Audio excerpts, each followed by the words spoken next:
You, John Fitzgerald Kennedy, do solemnly swear. I, John Fitzgerald Kennedy, do solemnly swear.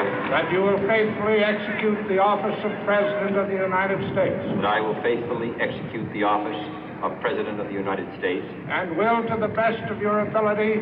And will, to the best of my ability. Preserve, protect, and defend the Constitution of the United States. Preserve, protect, and defend the Constitution of the United States. So help you God. So help me God.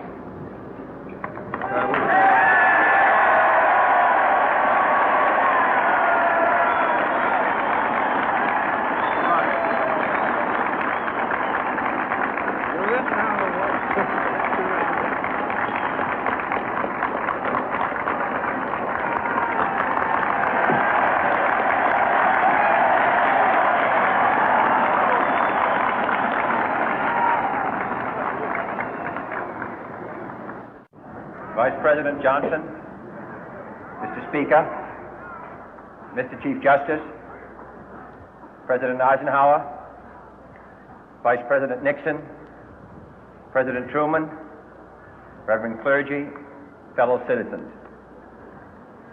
We observe today not a victory of party, but a celebration of freedom, symbolizing an end as well as a beginning, signifying renewal as well as change. For I have sworn before you and Almighty God the same solemn oath our forebears prescribed nearly a century and 3/4 ago. The world is very different now, for man holds in his mortal hands the power to abolish all forms of human poverty and all forms of human life. And yet the same revolutionary beliefs for which our forebears fought are still at issue around the globe. The belief that the rights of man come not from the generosity of the state, but from the hand of God. We dare not forget today that we are the heirs of that first revolution.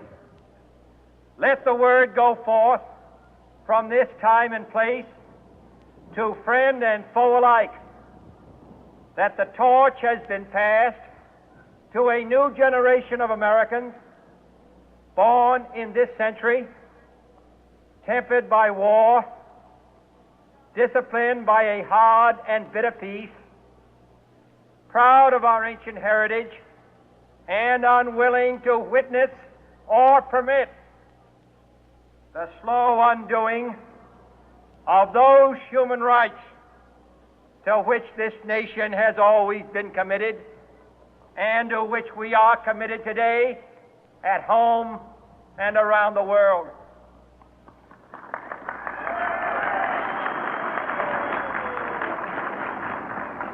Let every nation know, whether it wishes us well or ill, that we shall pay any price, bear any burden, meet any hardship, support any friend, oppose any foe to assure the survival and the success of liberty.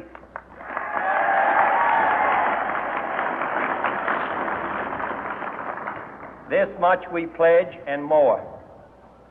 To those old allies whose cultural and spiritual origins we share, we pledge the loyalty of faithful friends. United, there is little we cannot do in a host of cooperative ventures.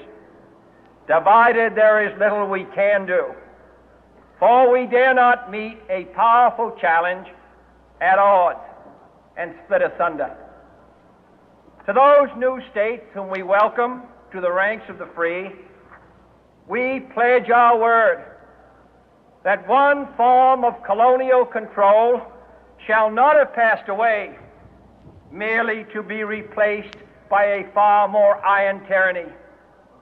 We shall not always expect to find them supporting our view, but we shall always hope to find them strongly supporting their own freedom, and to remember that in the past, those who foolishly sought power by riding the back of the tiger ended up inside.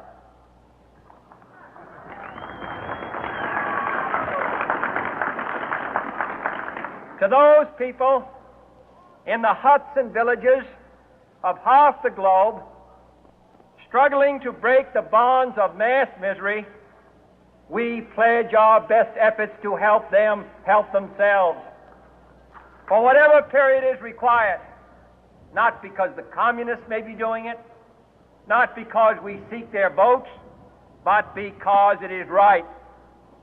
If a free society cannot help the many who are poor, it cannot save the few who are rich.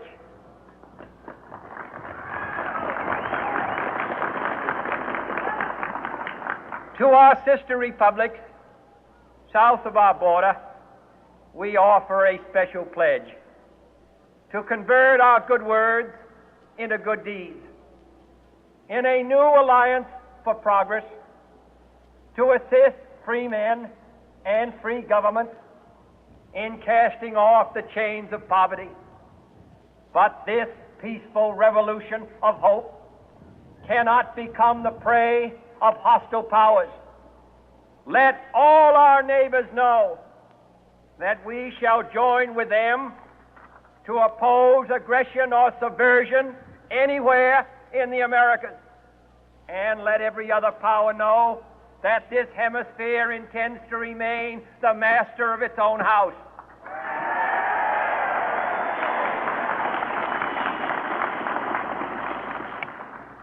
To that world assembly of sovereign states, the United Nations, our last best hope, in an age where the instruments of war have far outpaced the instruments of peace, we renew our pledge of support to prevent it from becoming merely a forum for invective, to strengthen its shield of the new and the weak, and to enlarge the area in which its writ may run. Finally, to those nations who would make themselves our adversary, we offer not a pledge, but a request that both sides begin anew the quest for peace. Before the dark powers of destruction, unleashed by science, engulf all humanity in planned or accidental self-destruction, we dare not tempt them with weakness, for only when our arms are sufficient beyond doubt can we be certain beyond doubt that they will never be employed. But neither can two great and powerful groups of nations take comfort from our present course, both sides overburdened by the cost of modern weapons, both rightly alarmed by the steady spread of the deadly atom, yet both racing to alter that uncertain balance of terror that stays the hand of mankind's final war. So let us begin anew, remembering on both sides that civility is not a sign of weakness, and sincerity is always subject to proof. Let us never negotiate out of fear, but let us never fear to negotiate.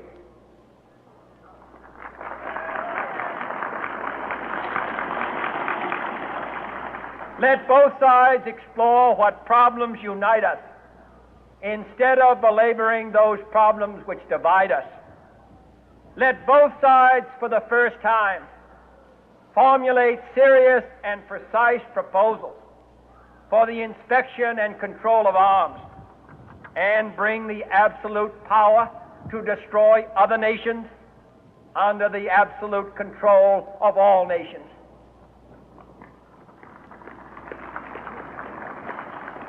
Let both sides seek to invoke the wonders of science instead of its terrors. Together, let us explore the stars, conquer the deserts, eradicate disease, tap the ocean depths, and encourage the arts and commerce.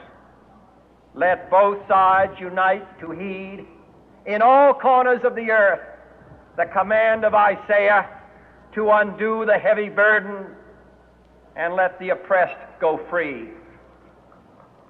And if a beachhead of cooperation may push back the jungle of suspicion, let both sides join in creating a new endeavor, not a new balance of power, but a new world of law, where the